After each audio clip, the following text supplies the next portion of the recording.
అందరికన్నా అట్టడుగునున్నవాడు ఒక్కడుగేసినా ముందుకు వచ్చినవాడే, బాగా పైనున్నవాడు ఒక్క అడుగు జారినా కిందకు వచ్చినవాడు. ఎవరు ఎక్కడ ఎలా ఉండాలో, ఎంత జాగ్రత్తగా ఉండాలో నేర్చుకోమని చెప్తుంది భారతం. అందుకే అంత స్పష్టంగానూ చెప్పాడు. బ్రాహ్మణ భక్తి లేనివాడైతే అంతమంది బ్రాహ్మణుల్ని ఎందుకు గౌరవిస్తాడు? అది ఉన్నమాట, వేదాంతర్గతమైన మాట. దానికి సాక్ష్యం నహుషుడికి శాప విమోచనం అవడమే. చాలా సంతోషించాడు నహుషుడు. అబ్బా, చాలా అద్భుతమైనటువంటి జవాబు చెప్పావయ్యా, నిజమే నువ్వు చెప్పింది. లేకపోతే స్వయంభూమనువు నిర్ణయం చేసినటువంటి ఈ వర్ణ వ్యవస్థ గురించినటువంటి ఆలోచన ఎలా సాధ్యం అవుతుంది?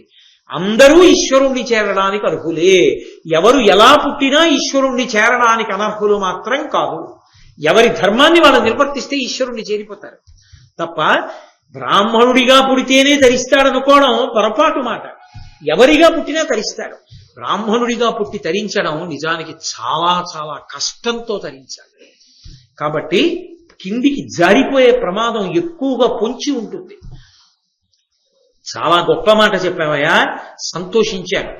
అంటే ధర్మరాజు గారు అన్నాడు, ఈ పద్యం బంగారు అక్షరాలతో చెక్కి పెట్టాలి, అసలు అంత గొప్ప పద్యం. ఇక్కడ చెప్పినది సంక్షిప్తమైన కథ. నేను భాగవతాన్ని ఇతర పురాణాలని ఆధారం చేసుకుని ఒక్కసారి నహుష చరిత్రని విహంగ వీక్షణం చేస్తున్నాను.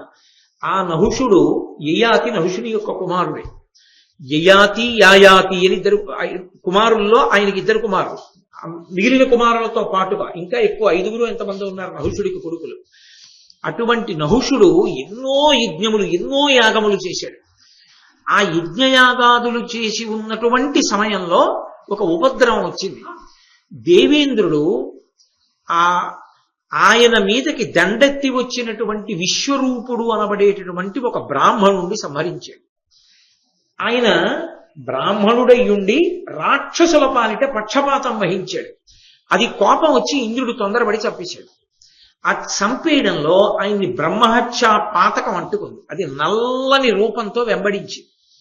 ఆ బ్రహ్మహత్యా పాతకం పోయేంత వరకు తాను పైకి రావడం కుదరదని ఆయన దూరంగా వెళ్లి ఈశాన్య దిక్కున మానస సరోవరంలో అణిగి పడుకున్నాడు. ఒక తామర తూడుకిలో పడుకున్నాడు. కాబట్టి ఇంద్రుడు బయటికి వచ్చే అవకాశం లేదు. ఆ బ్రహ్మహత్యాపాతకానికి భయపడ్డాడు ఆయన. ఆ బ్రహ్మహత్యాపాతకం ఆయన బయటికి వస్తాడేమోనని ఎదురు చూస్తోంది. ఆయనకి కాలం కలిసి వస్తే తప్ప బయటికి వచ్చే అవకాశం లేదు. ఈలోగా ఇంద్ర పదవి ఖాళీగా ఉంది. ఇంద్ర పదవి ఖాళీగా ఉంటే ఈ దేవతల్ని నడిపించగలిగిన సమర్థుడు ఉండడు. అలా ఉండకపోతే రాక్షసులు దండెత్తి వస్తారు. కాబట్టి అందాక ఇంద్ర పదవిలో కూర్చోబెట్టడానికి ఓ సమర్థుడు కావాలి. చూడండి, ఇన్ఛార్జిని ఎవరినో ఒకళ్ళని వేస్తుంటారు. ఓ సమర్థుడిని తీసుకొచ్చి, అసలు అధికారి ఏ కారణం చేతనైనా దీర్ఘకాలిక సెలవులోనో ఎక్కడో వెళ్ళాడు అనుకోండి, ఓ ఇన్ఛార్జిని తీసుకొచ్చి వేస్తారు. అలా అందాక దేవేంద్ర పదవిని ఎవరితో నింపాలి అని ఆలోచించారు. అసలు దేవేంద్రుడు తిరిగొచ్చే పర్యంతం ఇంద్ర పదవి ఎవరికి ఇద్దాం? ఇంతమందిని పరిశీలిస్తే నహుషుడు దానికి తగినవాడు.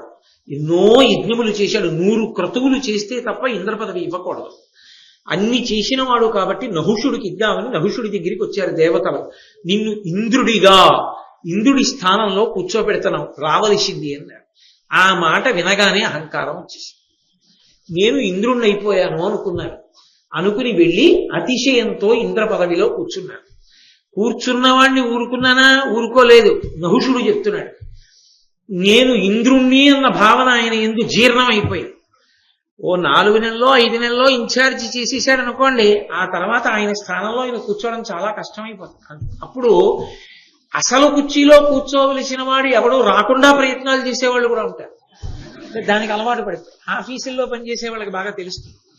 కాబట్టి ఈయన తానే ఇంద్రుణ్ణి అన్న స్థితిని పొందేసి ఒకానొక నాడు శచీదేవిని చూశాడు. చూసి ఆమె ఇంద్రుని భార్య. ఇప్పుడు నేను ఇంద్ర పదవిలోనే కూర్చున్నానుగా, కాబట్టి ఆయన భార్య నా భార్య అన్నాడు. అంతకన్నా అధర్మం ఎక్కడ ఉంటుంది అని ఆ శచీదేవి యొక్క పొందును అభిలషించాడు. ఆమె బృహస్పతి దగ్గరికి పరిగెత్తింది. దేవగురు, నా భర్త బ్రహ్మహత్యాపాతకం వెంటాడిందని మానస సరోవరంలో ఆ పద్మనాళంలో పడుకునున్నాడు. ధూర్తుడైనటువంటి ఈ నహుషుడు ఇంద్ర పదవిలో కూర్చుని నన్ను పొందాలని చూస్తున్నాడు. కాబట్టి ఇప్పుడు దీనికి పరిష్కారం ఎలా అని అడిగింది. ఆయన అన్నాడు, ఏమీ లేదు. అటువంటి వాడికి కలిగినటువంటి గర్వమే వాణ్ణి పాడు చేసేస్తుంది. తప్పకుండా నువ్వు నన్ను భార్యగా స్వీకరిద్దువుగానివి, ఒకే ఒక్క షరతు. నన్ను చేరేటప్పుడు నువ్వు ఒక రథం మీదో పల్లకీలోనో వస్తే ఏం బాగుంటుంది? మహర్షులు మోస్తున్నటువంటి పల్లకీలో వాళ్ళు వేద సూక్తం చెప్తూ ఉండగా నువ్వు ఆ పల్లకీలో వస్తే నేను నీ భార్యనవుతానని చెప్పు, కాగల కార్యం మిగిలిన వాళ్ళు చూస్తారు. వెంటనే తమకంతో కళ్ళు కనపడనటువంటి ఆ నహుషుడు కామాతురాణం నభయం నలజ్జ అంధుడైపోయి అగస్త్యాది మహర్షుల్ని పిలిచాడు. మీరు నా శిబిక మొయ్యండి, నేను ఆ స్వర్ణ శిబికలో కూర్చుంటాను. నన్ను మీరు వేదమంత్రాలు చెప్తూ తీసుకెళ్ళండి శచీదేవి దగ్గరికి, నేను ఆమెకి భర్తనవుతాను. ఇంద్రుని ఆజ్ఞ. అందరూ పల్లకీ పట్టుకుని సప్తర్షులు మోస్తున్నారు. సప్తర్షులతో పల్లకీ మోయించడం ఏంటి? వాళ్ళు వేదం చదువుతున్నారు. చదువుతుంటే ఈయనకి కోపం వచ్చింది. ఎందుకని ఈయన తొందరగా శచీదేవి దగ్గరికి వెళ్ళాలని ఆరాట పడుతున్నాడు. అగస్త్యుడు కొంచెం పొట్టివాడు, అందుకని అడుగులు పెద్దగా పడవు, చిన్న చిన్న కాళ్ళు కదూ, చిన్న చిన్న అడుగులు వేస్తాడు. సర్ప సర్ప సర్ప సర్ప తొందరగానడని ఆ పల్లకీలోంచి కాలు బయటికి పెట్టి అగస్త్యుడి తల మీద ఒక్క తన్ను తన్నాడు. తొందరగా నడి. వెంటనే అగస్త్యుడు అన్నాడు, ఒళ్ళు కొవ్వి సప్తర్షుల చేత పల్లకీ మోయిస్తూ నన్ను తొందరగా నడవమని మనసులో ఏ ఆలోచన రాకూడదో అది పెట్టుకుని నన్ను సర్ప అని తల మీద తన్నావు. కాబట్టి ఘోరమైన సర్పమై కొండ చిలవై బహుదీర్ఘకాలము పాటు అరణ్యంలో పడుండాలి. అనగానే పల్లకీలోంచి కొండ చిలవై కింద పడిపోతుంది. అయిపోయిందా? నిమిషం. అహంకారం ఎటువంటిది అంటే ఎన్ని మెట్లు ఎక్కినవాడు జారిపోవడానికి ఒక్క క్షణం పట్టదు. కాబట్టి ఇప్పుడు పడిపోతూ అగస్త్యుడి కాళ్ళ మీద పడ్డాడు. ఎందుకు నెత్తి మీద తన్నడం ఎందుకు, కాళ్ళ మీద పడ్డం ఎందుకు, అక్కర్లేని కోరికలు పెట్టుకోవడం ఎందుకు? నేనంటా లేదు, నహుషుడే అన్నాడు.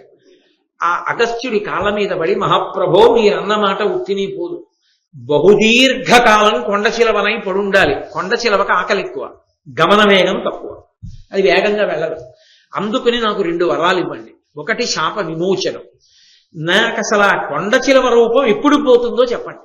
2, నేను కొండ చిలవగా ఉండగా చాలా ఆహారాన్ని తీసుకోవలసి ఉంటుంది కాబట్టి నాకు ఏ ప్రాణి కనపడినా నన్ను ఎదిరిస్తే దాని ఫలం పోవాలి. ఎదిరించకపోతే నేను తినేస్తాను, ఎదిరిస్తే దాని బలం నాకు వచ్చేస్తుంది. కాబట్టి అది తనంత తానుగా నా చేతిలో చచ్చిపోతుంది. కాబట్టి నాకు ఆహారానికి లోటు ఉండదు. అటువంటి వరం ఇమ్మని అడిగాను. కాబట్టి అగస్త్య మహర్షి నాకు అటువంటి వరం ఇస్తూ శాప విమోచనానికి కారణం చెప్పారు. క్రమమున నీ చేసిన ప్రశ్నములకు ప్రత్యుత్తరములు సన్మతి అత్యుత్తముడెవ్వడిచ్చు, అతని కథమునకు శాపాంతమగు బుధస్తుత నీకున్. నువ్వు అత్యుత్తముడు అని అనుకున్నవాడు నీకెప్పుడైనా కనపడితే వాణ్ణి నువ్వు కొన్ని ప్రశ్నలు అడుగు. ఆయన నీ ప్రశ్నలకి సరి అయిన సమాధానములను చెప్పగలిగితే, అలా చెప్పగలిగిన వాడు నీకు దొరికితే ఆ రోజున నీకు శాప విమోచనం. అది తొందరగా మాత్రం దొరకదు. నేనే చెప్తున్నాను, బహుదీర్ఘకాలం పడుగు అరణ్యం, ఈ కొవ్వు నీకు దిగిపోవాలన్నాడు. అప్పటి నుంచి పడున్నాడు. కాబట్టి నన్ను ఎదిరించి ఏ ప్రాణి నిలబడదు. కానీ నువ్వు ధర్మరాజునంటున్నావు, అత్యుత్తముడివి, ఆయన ధర్మం ఆయన్ని అలా రక్షించింది. కాబట్టి నిన్ను నేను కొన్ని ప్రశ్నలు వేస్తాను, ఆ ప్రశ్నలకి నువ్వు జవాబు చెప్పు. ఆ ప్రశ్నలకి జవాబు చెప్పినప్పుడు నేను సంతోషించానా నీ తమ్ముడిని వదిలేస్తాను. ఎందుకు వదిలేస్తానంటే నాకు శాపం పోతుంది, నేను నహుషుడిని అయిపోతాను. నహుషుడిని అవగానే నా దారి నాది, నీ తమ్ముడు నీ దారి. కాబట్టి నేను ప్రశ్నలు అడుగుతాను, నువ్వు జవాబు చెప్పాను. అంతకుముందు ఎందరో బ్రాహ్మణులను చుట్టూ కూర్చోపెట్టుకుని వేదం వినడం, వేద హృదయం వినడం, అందులో చెప్పబడినటువంటి మర్మములన్నీ వినడం, ఆ ధర్మరాజు గారికి తమ్ముణ్ణి దక్కించుకోవడానికి అవకాశం వచ్చింది. లేకపోతే ఎక్కడి నుంచి వస్తుంది? ఇప్పుడు ఆ వేదాంత జ్ఞానం రమ్మంటే ఎవరినో వెళ్ళి అడిగొస్తానండి అన్నారు. కాబట్టి అడగమన్నాడు ప్రశ్నలు. అంటే మొదటి ప్రశ్న వేస్తున్నానయ్యా అని ఆ కొండ చిలవంది నహుషుడు, గనుడా ఏ గుణములు కలవాడు బ్రాహ్మణుండు, అతనికి ఎరుగదగిన ఎట్టి వస్తువెద్ది, దీని నాకు ఎరింగింపుమనినా ఇట్లనుచు చెప్పే పండవగ్రజుండు. బ్రాహ్మణుడు అని ఎవరిని పిలుస్తారు? ఏ గుణములు కలిగితే కలవాడు బ్రాహ్మణుడు అవుతాడు. ఆ బ్రాహ్మణుడికి జీవితంలో తప్పకుండా తను తెలుసుకోవలసినది అన్న విషయం ఏమిటి నాకు చెప్పని అడిగాడు. ఈ ప్రశ్నలో పెద్ద తిరకాసు ఉంటుంది. ఈ ప్రశ్నకి జవాబు చెప్పాలనుకున్నవాడు తానే సంకట స్థితిలో పడిపోతాడు. అందుకే అడిగాడు మొదటి ప్రశ్న ఇది. అనగానే ధర్మరాజు గారు అన్నాడు, అది వేదాంత హృదయం తెలిసి ఉండడం అన్న మాటకు అర్థం. అది ఎందరో మహానుభావులు ధౌమ్యాదుల దగ్గర విన్నాడు కాబట్టి చెప్పగలుగుతున్నాడు. ధర్మరాజు గారు అన్నాడు, సత్య క్షమాదమ శౌచ దయా తపోదాన శీలంబులిందేమి కాన నగునట్టివాడు బ్రాహ్మణుండు. సుఖంబు దుఃఖంబునైనెడ విమోహంబు వందకునికియా వానికి నుత్తమంబగు విద్యయనినా నీ చెప్పిన గుణములివియు క్రియ శూద్రునందు కలిగిన అతండుత్తమ ద్విజుడు కానేర్చునే నిజము విడిచి. అట్టులైన బ్రాహ్మణాది వర్ణ విభాగమిట్లు కలుగునయ్యా హీనులధికులను వివేకమది అపార్థంబగు కాదే అనియనంతకాత్మజుండు. ఇది చాలా పెద్ద ప్రశ్న వేసేశాడు. మొదటి ప్రశ్నే, బ్రాహ్మణుడంటే ఎవరు, ఏ గుణములు ఉండాలి, ఆయన తెలుసుకోవలసింది ఏదై ఉండాలి, అది కదా అడిగాడు.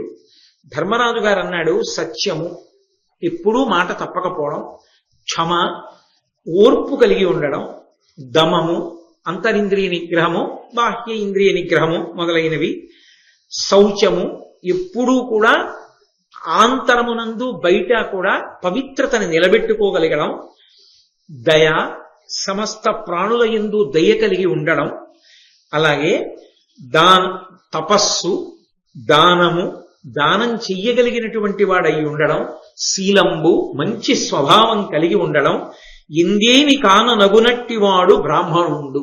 ఈ గుణములు ఎవరి యందు ప్రకాశిస్తాయో ఆయన బ్రాహ్మణుడు.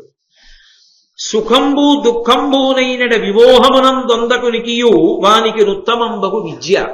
సుఖం వచ్చినప్పుడు పొంగిపోకుండా, దుఃఖం వచ్చినప్పుడు కుంగిపోకుండా, సుఖదుఖముల యందు సమానముగా ఉండగలిగినటువంటి స్థితిని చేరుకోవడమే బ్రాహ్మణుడి యొక్క లక్ష్యమై ఉంటుంది. బ్రాహ్మణునికి లక్ష్యం ఏది అంటే పొంగు కుంగు రెండూ లేకుండా అన్నిటి యందు సమాన భావముతో నిలబడగలిగినటువంటి స్థితిని పొందగలిగినటువంటి వాడై ఉండాలి. అటువంటి స్థితిని పొందితే ఆయనని బ్రాహ్మణుడు అంటారు అన్నాడు. వెంటనే నవ్వి నహుషుడు అన్నాడు, నేను ప్రశ్న అడిగాను, ఏ గుణములు ఉండాలి బ్రాహ్మణుడికి అని చెప్పాను. ఇది ఆ ప్రశ్నలోనే ఉన్నటువంటి సంకటం. నువ్వు కొన్ని గుణాలు చెప్పావు, మంచిది, కానీ వర్ణ విభాగము అని ఒకటి ఉంది కదా, 4 వర్ణముల కింద విభాగం చేశారు కదా. చేసినప్పుడు వర్ణ విభాగము ఆర్షధర్మమునకు ప్రాతిపదిక కదూ, ధర్మము వర్ణమును ఆశ్రయించి ఉంటుంది కదా. ఇప్పుడు నువ్వు చెప్పిన ప్రకారం అయితే ఒక శూద్రుడికి ఈ మంచి గుణాలన్నీ ఉన్నాయి, అప్పుడు అతను బ్రాహ్మణుడు అనొచ్చా? అప్పుడు మరి శూద్రుడు మంచి గుణములు కలగడం వల్ల బ్రాహ్మణుడు అయిపోతే ఇక వర్ణ విభాగం ఎందుకు వచ్చినట్లు? గుణముల చేత విభాగం అవ్వాలి, కానీ పుట్టుక చేత విభాగం ఎలా అయింది? అవదుగా. గుణములంటే పొందేవి, సాధన చేత పొందాలి. ఒక శూద్రుడు పొందాడు, అప్పుడు ఆయన బ్రాహ్మణుడేగా. మరి బ్రాహ్మణుడికి ఏముండాలంటే ఈ గుణాలు ఉండాలంటావేంటి? అప్పుడు నువ్వు చెప్పిన ప్రకారం అయితే పరమేశ్వర నిర్ణయం దోషభూయిష్టమైంది. గుణముల చేత పుట్టుకతో విభాగం లేదు. ఎవడు పొందాడో వాళ్ళందరూ బ్రాహ్మణులు అవుతారు తప్ప బ్రాహ్మణ్యము పుట్టుక చేత వచ్చేది కాదు. ఇప్పుడు మరి పుట్టుక చేత వచ్చేది బ్రాహ్మణ్యం కాకపోతే బ్రాహ్మణుడికి పుట్టినవాడు బ్రాహ్మణుడని ఎందుకు పిలుస్తున్నారు? అది బ్రాహ్మణ కుటుంబం అని ఎందుకు అంటున్నారు? మరి తప్పు కదా. అప్పుడు నువ్వు చెప్పేది ఈశ్వర శాసనానికి వ్యతిరేకంగా ఉందిగా, వేద హృదయానికి విరుద్ధంగా ఉందిగా, ఎలా కుదురుతున్నాయా ఈ జవాబు అన్నాడు. ఇంకొకడైతే తత్తరపడిపోతాడు, అమ్మో ఏదో బ్రాహ్మణుడికి గుణాలు ఉంటే బ్రాహ్మణుడు అన్నాను, నిజమే, ఈ గుణాలు ఎవరికైనా ఉంటే వాడు బ్రాహ్మణుడేగా. అబ్బే అలా ఎలా కుదురుతుందంటే ఆయన ఫలానాగా పుట్టాడు కాబట్టి ఆయన అంతేనండి అన్నాను అనుకోండి, అదే మరి ఈ గుణాలు ఉంటే బ్రాహ్మణుడు నువ్వేనా అన్నావు? మరి ఇప్పుడు గుణాలు ఉన్నవాడు కాదంటావేంటి? నీ జవాబు సరైంది కాదు, తినేస్తున్నాను భీముడిని అంటాడు. ఇప్పుడు తను చెప్పే జవాబు మీద భీమసేనుడు బ్రతుకు ఆధారపడింది. భీముడికి ఏమైనా అయితే తట్టుకోగలడా ధర్మరాజు? ఉత్తరక్షణం ఆలోచించకుండా అది పెద్దల దగ్గర వినడం వల్ల ధర్మరాజు గారికి వచ్చినటువంటి హృదయం. ఆయన అన్నాడు, నేను చెప్పిన జవాబే సత్యం, నేను చెప్పిన జవాబు మీరడిగిన ప్రశ్నకి వ్యతిరేకం కాదు. ఎందుకు కాదో తెలుసా? ఉత్తమమైనటువంటి గుణాల్ని ఒక శూద్రుడు పొంది ఉన్నాడు అనుకోండి, ఆయన ఉత్తమమైన శూద్రుడు అవుతాడు, చాలా ఉత్తముడైనటువంటి శూద్రుడు. ఆ కారణం చేత వచ్చే జన్మలో సద్బ్రాహ్మణుడు అవుతాడు, మోక్షానికి దగ్గరైపోతాడు. ఒక బ్రాహ్మణుడిగా పుట్టి ఈ గుణాలు లేకపోతే వాడు శూద్రుడితో సమానం అవుతాడు. వాడు బ్రాహ్మణుడని అనిపించుకుంటున్నా పైకి వాడు బ్రాహ్మణుడు కాడు, శూద్రుడు తప్ప. పుట్టుక చేత బ్రాహ్మణుడు కాకపోవడం అన్నది లేదు. పరమేశ్వరుడు ఇచ్చాడు, వాడు నిలబెట్టుకోలేకపోయాడు. శూద్రుడికి పరమేశ్వరుడు అంత స్థాయి పుట్టుకనందు ఇవ్వలేదు, కానీ వాడు పరిశ్రమ చేత ఆ స్థాయికి ఎదిగిపోయాడు. ఇది ఎటువంటిదో మీరు కొంచెం జాగ్రత్తగా అర్థం చేసుకుంటే, ఇది చాలా మంది యొక్క మనస్సులో ఏముంటుందంటే, బ్రాహ్మణునిగా ఉండడం చాలా గొప్ప, ఏదో ఇంకొక రకంగా ఉండడం చాలా తక్కువ అని అనుకుంటారు. కానీ అసలు నేను మీతో పరమ సత్యం చెప్తున్నా, భారతం చెప్తూ, అసలు నిజంగా మనిషి తరించడానికి యోగ్యమైన జన్మ శూద్రుడే, బ్రాహ్మణుడు కాదు. నేను పరమ సత్యం చెప్తున్నాను. ఎందుకో తెలుసా? ఈ గుణాలు ఉండాలి. చచ్చినట్టు లేవాలి, సంధ్యావందనం చెయ్యాలి. చస్తుంటే సంధ్యావంతరం అని సామెత. ప్రాణం పోతోందనుకోండి, ప్రాణోత్క్రమణం అయిపోతోంది, తెల్లవారు సమయం, అప్పుడైనా సరే ఎగౌపిరి వస్తుంటే తను చేయలేకపోతే కొడుకుని పిలవాలి. హాస్పిటల్కి తీసుకెళ్ళమని కాదు, నా పేరు చెప్పి అర్ఘ్యం విడిచిపెట్టేరా అని చెప్పాలి. సంధ్యావందనం అంత ప్రధానం. సంధ్యావందనం చేసి తీరాలి. శాస్త్రములు, పురాణములు, కావ్యములు అవసరం ఉన్నా లేకపోయినా చదువుకుంటూ ఉండాలి. తను చదువుకోవడానికి కాదు, ఏ ప్రతిఫలాపేక్ష లేకుండా సమాజానికి మార్గదర్శనం చెయ్యడం కోసం విశేషమైనటువంటి త్యాగబుద్ధితో అలా మాట్లాడడం వల్ల తన ఊపిరి చాలా శ్రమ పడిపోతుంది, తన ఆయుర్దాయం తగ్గిపోతోందని తెలిసినా కూడా కష్టపడి 10 మందికి మంచి మాటలు చెప్తూనే ఉండాలి. తను అనుష్ఠానం చేస్తూనే ఉండాలి. తను నిత్యతృప్తుడై జీవించగలగాలి. అలా జీవించగలిగిన ఒక బ్రాహ్మణుడికి సేవ చేశాడనుకోండి, తరించిపోయాడంతే శూద్రుడు. ఆయన ఇవన్నీ చెయ్యాలని ఏం లేదు. మీరు చూడండి, పెద్ద పెద్ద అధికారంలో ఉన్న వాళ్ళు ఉంటారు, నాతో తరచుగా అంటుంటారు, నేను అదేం గొప్ప కంటం లేదు. వాళ్ళు ఏమంటారంటే, వినాలని ఉంటుందండి, ఎక్కడవుతుంది, రాలేకపోతున్నాం, సాయంకాలం బోలెడంత పని, రాత్రి 9 అయితే కానీ బయటికి రాలేం, ఎక్కడ రాగలం అంటాడు. ఒక జిల్లా స్థాయిలో ఉన్నటువంటి అధికారికి ఏ భారతమో వినాలనున్నా, ఏ రామాయణమో వినాలనున్నా, ఏ దేవాలయ ప్రాంగణంలోకో వెళ్లి భార్యాబిడ్డలతో కూర్చుని ప్రదక్షిణం చేసి సంతోషంగా కాసేపు భజన చేసుకుంటూ గడపాలనుకున్నా అది కళ. ఎందుకని? ఆయన నిర్వర్తించవలసినటువంటి పెనుకర్తవ్యమే ఆయన తలకి పెద్ద భారం అవుతుంది. 2-3 రోజులు అలా గడపడానికి ఆయన నిర్ణయించుకుంటే ఆయన కుటుంబం పండగ చేసేసుకుంటుంది. అమ్మయ్యా, ఇన్నాళ్ళకి సంతోషంగా మేము గడిపాం. అసలు ఆయన దొరుకుతారేంటి? ఇంటికొచ్చినా ఎప్పుడూ ఫోన్లే మాట్లాడుతూ ఉండడమే. ఎందుకని? వాళ్ళ కర్తవ్యం అటువంటిది. బ్రాహ్మణ కర్తవ్యం కూడా అలా ఉండాలి. ఇవాళ ఉపన్యాసం చెప్తున్నాడని చదువుకోవడం కాదు, అవసరం ఉన్నా లేకపోయినా శాస్త్రాల్ని పరిశీలనం చేస్తూనే ఉండాలి. ఆ గుణములను సంపాదించుకోవడానికి యుద్ధం చేస్తూ ఉండాలి. ఎందుకని? ఓర్పుతో ఉందాం అనుకుంటాడు, ఎవరి మీద దెబ్బలాడతాడు. వెళ్ళి పరమేశ్వరుడికి క్షమార్పణ చెప్పుకోవాలి. ఓర్పు తరిగింది ఇవాళ నాకు, ఈశ్వర ఇంకా ఓర్పుని, ఇంకా సహించగలిగిన శక్తిని అని అడగాలి తప్ప, ఓర్పు తెగిపోతే యుద్ధ భూమిలోకి వెళ్ళి యుద్ధం చేసేసి తాను చావడమో చంపడమో క్షత్రియుడికి ధర్మం, బ్రాహ్మణుడికి కుదరదు. ఓర్పే పట్టాలంతే. అందుకే బ్రాహ్మణుడిగా పుట్టడం అదృష్టం. అంతకు ముందు ఏవో ఆ లక్షణాలు ఉంటే ఇప్పుడు ఇచ్చాడు ఈశ్వరుడు, అలా చెయ్యి, అలా బ్రతుకని ఇచ్చాడు. అలా బ్రతుకు అని ఇస్తే, అలా బ్రతకకపోతే వాడు శూద్రుడైపోయాడయా. అంత అక్కర్లేదులేరా, నువ్వు ఇలా అనుష్ఠానం చేసుకో, నువ్వు ఈశ్వరుణ్ణి పొందుతావు అన్నా కూడా లేదు, నేను ఒక బ్రాహ్మణుడిలా బతుకుతానని కష్టపడి గుణములను సంపాదించుకున్నాడు. బ్రాహ్మణుడు కాలేకపోయాడు, కానీ ఉత్తముడైన శూద్రుడయ్యాడు ఆయన. బ్రాహ్మణుడు మాత్రం బ్రాహ్మణుడిగా నిలదొక్కోకపోతే శూద్రుడైపోయాడు. బ్రాహ్మణుడు శూద్రుడైపోతాడు, కానీ శూద్రుడు బ్రాహ్మణుడు కాలేకపోయినా ఉత్తమ శూద్రుడై వచ్చే జన్మలో ఉత్తమ బ్రాహ్మణుడిగా పుట్టేస్తాడు. కాబట్టి నేను చెప్పిన మాట ఈశ్వర శాసనానికి వ్యతిరేకంగా ఎక్కడుంది? లేదు. నేను చెప్పింది సత్యం.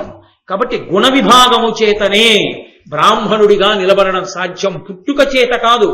ఆ గుణములను సంతరించుకుని నిలబడితేనే బ్రాహ్మణుడు. ఆ గుణములు లేని నాడు పుట్టుక చేత బ్రాహ్మణుడైనా శూద్రుడిగానే పరిగణింపబడతాడు ఈశ్వరుడి చేత. తప్ప ఏదో పుట్టాను కదా అని చెయ్యకూడని పనులన్నీ చేస్తూ నేను బ్రాహ్మణుణ్ణి అని చెప్పుకుంటే ఈశ్వరుడు అంగీకరించడో కొండ బద్దల కొట్టి చెప్పాడు ధర్మరాజు గారు. అంగీకరించాడు నహుషుడు, శాప విమోచనమైంది కాబట్టి అందులో తిరిగేమీ లేదు. కాబట్టి బ్రాహ్మణుడిగా పుట్టినవాడు ఒళ్ళు దగ్గర పెట్టుకుని బ్రాహ్మణుడిగా బతకడానికి ప్రయత్నం చెయ్యవలసిందే.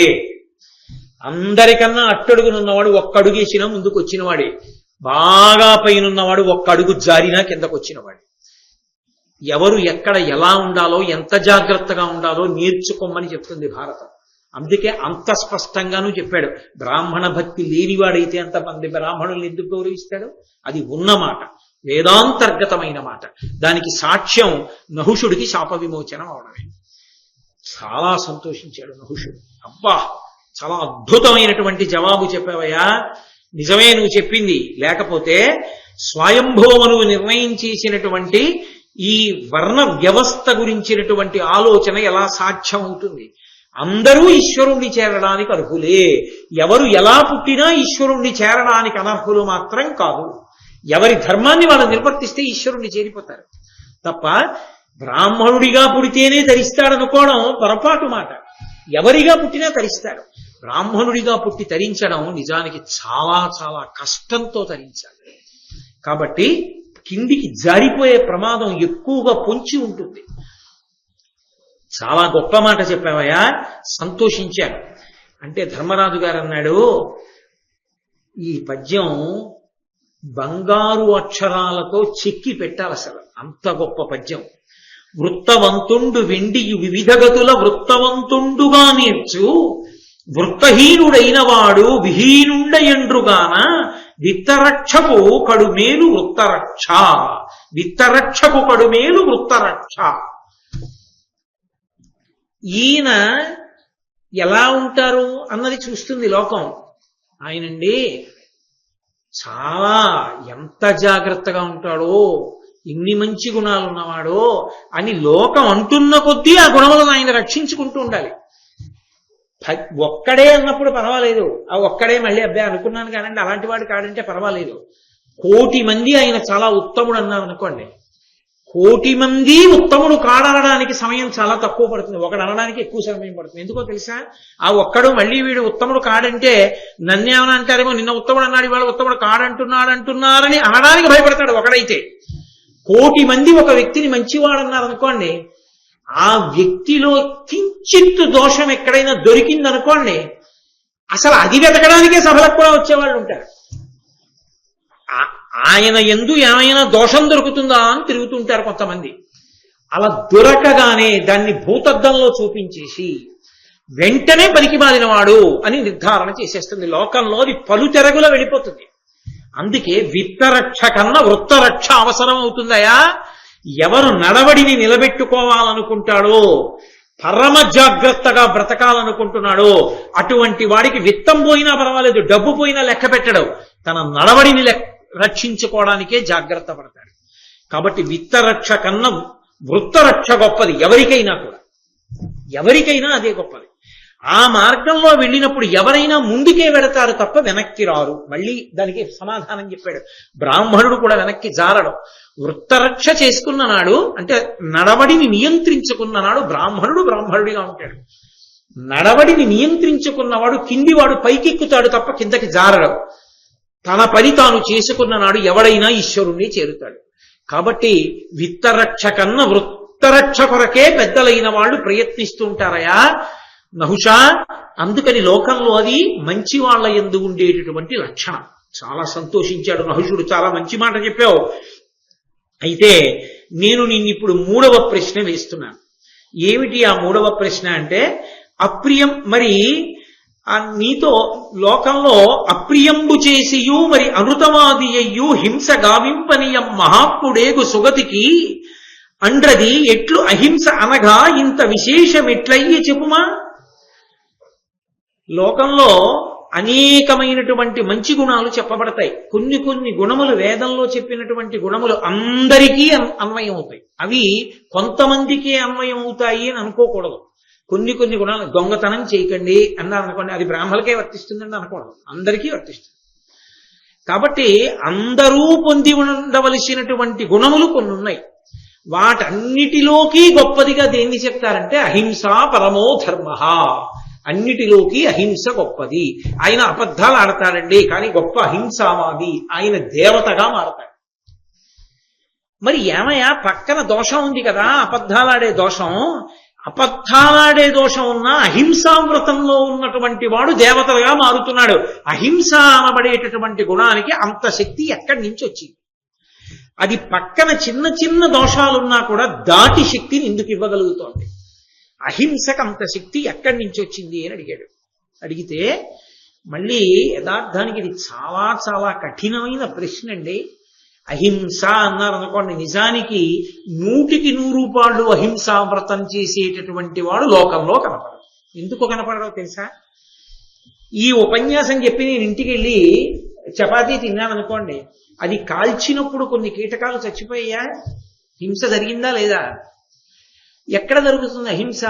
నేను వెళ్ళి పడుకున్నాను అనుకోండి, ఆ దుప్పటి మీద ఉన్నటువంటి కొన్ని క్రిమికీటకాదులు చచ్చిపోతాయా? నేను ఇప్పుడు మాట్లాడుతుంటే ఈ శబ్ద తరంగాలు చాలా పెద్దగా వస్తున్న కారణం చేత కొన్ని ప్రాణులు చనిపోయాయా? మరి అహింస ఎలా సాధ్యం అవుతుంది?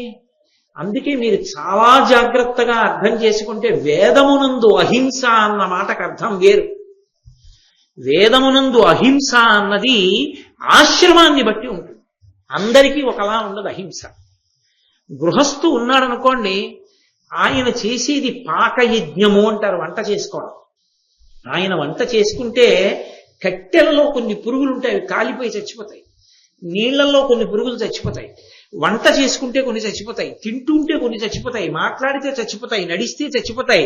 అయినా కాయగూరలు తరుగుతుంటే కొన్ని చచ్చిపోతాయి, కాయగూర ఉడికిస్తే కొన్ని చచ్చిపోతాయి. మరి ఆ దోషం గృహస్థుకి రాదు అన్నారు. అది హింస కిందకి రాదు గృహస్థుకి, వేదం ఒప్పుకుంది. ఎందుకు రాదు అని అడిగారు. గృహస్థు పంచయజ్ఞములు చేస్తూ ఉంటాడు. ఇంటికొచ్చిన అతిథికి అన్నం గృహస్థే పెడతాడు, సన్యాసికి అన్నం గృహస్థే పెడతాడు, బ్రహ్మచారికి అన్నం గృహస్థే పెడతాడు, బయట ఉన్నటువంటి ప్రాణులకు అన్నం గృహస్థే పెడతాడు. తన ఇంట్లో ఉన్నటువంటి కొన్ని ప్రాణులు గృహస్థు ఇంట్లో ఉన్నవే తిని బతుకుతూ ఉంటాయి. గోడ మీద బల్లి, పక్కలో నల్లి, తల్లో పేలు, ఇవన్నీ మరి గృహస్థు మీద ఆధారపడి లేవు. ఇవన్నీ కూడా గృహస్థు మీద ఆధారపడి ఉన్నాయి.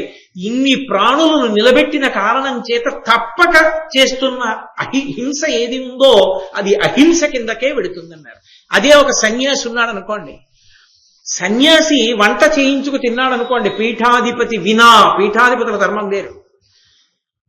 పీఠాధిపతి కాని సన్యాసి, ఏ శంకరాచార్యుల వారో పెట్టిన పీఠాధిపతుల వంటి వారికి వేరు మినహాయింపు ఉంటుంది, అది వేరు పీఠాధిపత్యం. సన్యాసి వంట చేసుకు తిన్నాడు అనుకోండి, విరుద్ధం, చేసుకోకూడదు. అందుకే సన్యాసి భిక్షకి వెడతాడు. ఆకలి రోగం ఆయనకి. నాకు దగ్గు వచ్చింది అనుకోండి, అది దగ్గే వరకే మందు వేసుకుంటాను తప్ప మందు చేదుగా ఉందా, మందు తీయగా ఉందా, కమ్మగా ఉందా, తీయగా ఉన్న మందు కాబట్టి 3 నెలలు ఉచ్చుకుందాం సరదాగాను, అలా ఏం ఉండదు. అది చేదుగా ఉన్నా పుచ్చుకోవాలి, తీయగా ఉన్నా పుచ్చుకోవాలి, దగ్గు తగ్గే వరకు. దగ్గు తగ్గిపోయిన తర్వాత కూడా ఇంత డబ్బు వేసుకున్నాను, ఉత్తిన వదిలేడు ఏంటంటే తాగరు, వదిలేస్తారు. సన్యాసికి ఆకలి రోగముగా భావించాలి. భవతి భిక్షాందేహి అంటాడు. ఆ తల్లి తరిగిన పచ్చి క్యాబేజీ తెచ్చి పాత్రలో పడేసింది అనుకోండి, ఆయన ఇదేంటే మా పచ్చి క్యాబేజీ పారేసావు, ఆవబెట్టి ఉండవా అనకూడదు. ఆ క్యాబేజీ తిని, రుచితో సంబంధం లేదు ఆయనకి, తినేసి వెళ్ళిపోతాడంతే. అది ఆకలికి ఒక ఔషధం కింద వేసుకుంటాడంతే, అలా తింటాడు. గృహస్థ అలా కాదు, రుచి కోరి తింటాడు. అందుకే గృహస్థుగా ఉండడం కోటలో నుంచి యుద్ధం. కాబట్టి అహింస అందరికీ ఒకలా ఉండదు. వంట చేసుకోడు సన్యాసి, అగ్నితో సంపర్కం తెగిపోతుంది. సన్యాసం తీసుకుంటే అగ్ని సంపర్కం తెగిపోతుంది. కాబట్టే సన్యాసి శరీరాన్ని వదిలిపెట్టినప్పుడు అగ్నిలో వేల్చకూడదు, కాల్చకూడదు. సన్యాసిని భూస్థాపితం చేసేస్తారు, భూమిలో పెట్టేస్తారు కర్పూరం వేసి, తప్ప ఆయన్ని అగ్ని సంస్కారం చెయ్యరు.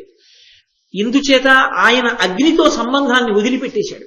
అటువంటి వాడు కోరి హింస మాత్రం చేయకూడదు. ఇంకా అందుకే చాతుర్మాస్య వ్రతం చేస్తారు. చాతుర్మాస్యం వచ్చిందనుకోండి, సమస్త ప్రాణులు పుట్టే కాలం అది, వాన వచ్చినప్పుడు. అందుకని తిరగకూడదు వాళ్ళు, ఎక్కడో ఒక చోట ఉండిపోవాలి. ఏ ఊళ్ళో ఉంటే ఆ ఊళ్ళో. ఏ ఊరైతే నీకెందుకు, నీ ఊరు ఒకటి ఉంది ఒకటి సన్యాసికి, మా ఊరండి అనకూడదు, అన్నీ ఆయన ఊళ్ళే, సమస్త బ్రహ్మాండం ఆయనది. కాబట్టి ఏ ఊళ్ళో ఉన్నాడో ఊళ్ళో ఉండిపోతాడు. ఉండిపోయి చాతుర్మాస్యం అని ఆ 4 నెలలు వర్షాకాలం అంతా ఉండిపోయి తర్వాత మళ్ళీ సంచారంలో వెళ్ళిపోతాడు. అంటే తాము నడిస్తే పుడుతున్న ప్రాణులు చచ్చిపోతాయని నడవడం కూడా మానేస్తారు. ఆశ్రమాన్ని బట్టి ధర్మం ఉంటుంది, ఆశ్రమాన్ని బట్టి హింస ఉంటుంది తప్ప అహింస ఏ ప్రాణిని చంపకుండుట అలా ఉన్నవాడు లోకంలో ఎవడూ ఉండడు. అందుకే వేదంలో చెప్పిన అహింసలా ఉండగలమేమో కానీ మిగిలిన వాళ్ళు చెప్పినట్టు అహింసని పాటించడం ఎవరికీ సాధ్యం కాదు. అందుకే సనాతన ధర్మం అంత గొప్పదైంది. అది సాధ్యాసాధ్యములను విచారణ చేసి మాట్లాడుతుంది తప్ప ఏదో కటువుగా నెత్తి మీద రుద్దదు, తీసుకొచ్చి సాధ్యం కాని విషయం చెప్పదు. గృహస్థుకి అవకాశం ఇచ్చింది అందుకే. కాబట్టి అహింస అంత గొప్పది అని ఎందుకు చెప్పారు? అహింసా వ్రతమున్నటువంటి వాడికి పక్కన అనృత దోషం, అబద్ధాలాడే గుణం ఉన్నా కూడా వాడు దేవతగా మారతాడు శరీరం పడిపోయాక. ఎందువల్ల మారుతాడు? అహింసకి అంత గొప్పతనం ఎందుకు వచ్చింది నాకు చెప్పు అన్నాడు నహుషుడు. అంటే ధర్మరాజు గారు అన్నాడు, లోకంలో అనేకమైన గుణాలున్నాయి, అవి కేవలము మనుష్యులు మాత్రమే అవలంబించాలి, ఇతర ప్రాణులకు అన్వయం అవ్వదు. దానము, ఇంకొకరికి ఇచ్చుట, ఇంకొకరికి ఇచ్చుట అన్నది మనుష్యుడికే తప్ప ఇతర ప్రాణులకు వర్తించదు. ఓ దోమకో ఓ ఈగకో దానం చేయమని దానికి సంకల్పాలు, దానికి మళ్ళీ తీసుకెళ్లి అది దానం చేసుకోవడాలు అలా ఏమి ఉండవు, ఒక మనుష్యుడికే ఉంటుంది. కాబట్టి దానము, పరోపకారము, సత్యము, అహింస ఇలాంటి ధర్మాలు కొన్ని ఉన్నాయి, అందరికీ ఉండవలసినటువంటివి. కానీ ఈ మిగిలినటువంటి గుణములున్నాయే, సత్యము కానీ పరోపకారము కానీ దానము కానీ, ఇవేం చేస్తాయంటే మళ్ళీ మనుష్య శరీరంలోకి వెళ్ళేటట్టే చేస్తాయి. చేసి ఆ మనుష్య శరీరంలో గొప్ప సుఖాన్ని పొందడానికి అవకాశం ఇస్తాయి.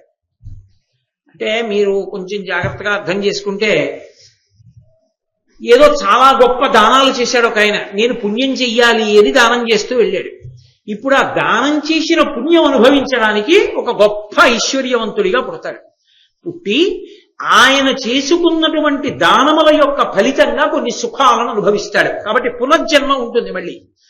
కానీ ఎవడు అహింసావ్రతాన్ని పట్టుకున్నాడో వాడు మాత్రం పునర్జన్మ పొందడు, వాడు దేవతగా మారతాడు. శరీరం వేరుగా, దేవతల శరీరం వేరు, మనుష్య శరీరం వేరు. మనుష్య శరీరంగా రాలేదు కనుక మనుష్య సంబంధమైన పునర్జన్మ లేదు, దేవతగా మారిపోయి దేవతగా ఉంటాడు. అంత శక్తిని ఇవ్వగలిగినటువంటి సామాన్య గుణం అహింస ఒక్కటే, ఆ స్థాయి మిగిలిన గుణాలకు లేదు. అందుకే అహింసావ్రతము మిగిలిన దోషములు కొద్దిగా ఉన్నా అహింసావ్రతం పట్టుకున్నవాడు అంత ఉన్నతిని పొందుతాడని శాస్త్రంలో చెప్పబడింది. అది కారణం అన్నాడు ధర్మరాజు గారు. వెంటనే విడిచిపెట్టేశాడు భీమసేనుడు.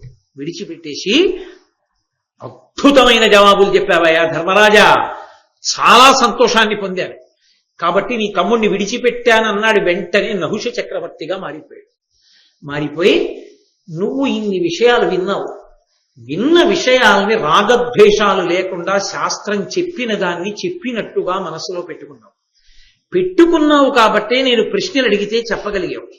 నీ వంటి వాడికి చెప్పాలి, చెప్తే కూర్చో అని వేదాంత రహస్యాలు కొన్ని బోధించి నహుషుడు తన లోకానికి తాను వెళ్ళిపోయాడు. అప్పుడు ధర్మరాజు గారు సంతోషంగా భీమసేనుణ్ణి తీసుకుని మిగిలినటువంటి సోదరులైనటువంటి అర్జున, నకుల, సహదేవులు, భార్య ద్రౌపదీదేవి దగ్గరికి సంతోషంగా వెళ్ళిపోయాడు. మహాభారతంలో 2 ప్రశ్నలు, నహుష ప్రశ్నలు, యక్ష ప్రశ్నలు, ఈ రెండిటికీ జవాబులు ధర్మరాజు గారే చెప్తారు. ఇవి మనుష్య జీవితంలో ఉన్నతిని పొందడానికి కావలసినటువంటి సోపానాన్ని నిర్ణయించేసి చెప్తాయి.